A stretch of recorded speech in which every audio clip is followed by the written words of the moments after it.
Hi, I'm Victor M. Sweeney. Victor is a mortician and funeral director. Let's get into it.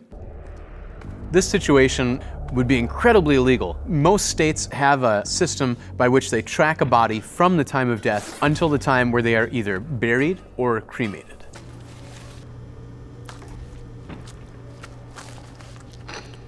Probably the longest task of embalming a body that's been autopsied is typically the suturing up of the body, but then also of the head. What you want to achieve is a nice, tight suture so that way you don't have any leakage or anything like that coming out of the body.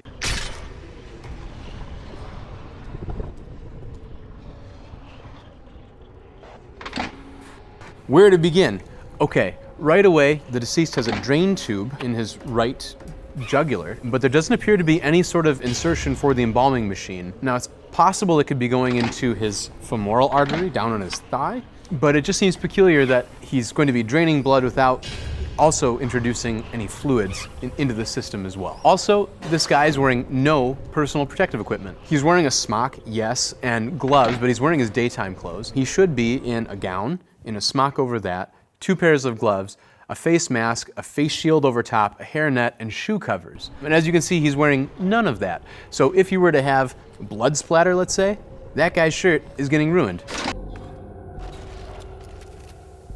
Ideally, you as a funeral director are doing your job beforehand to make sure it never gets to that point. Not just talking him off the ledge, but making sure he knows what he's getting so he's not surprised and then angry about a funeral bill that he can't afford.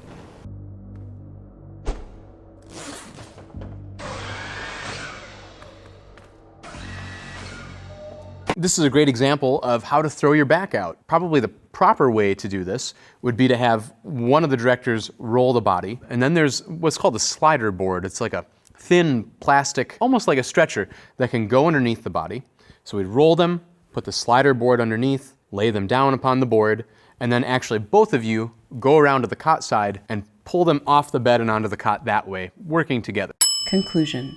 Being a mortician, I think there's a lot of stigma against morticians and funeral service generally. There's always the idea that we are greedy or vultures or preying on the vulnerable. But really, can you think of many more professions where people are working holidays and nights and weekends to take care of someone you love on your behalf?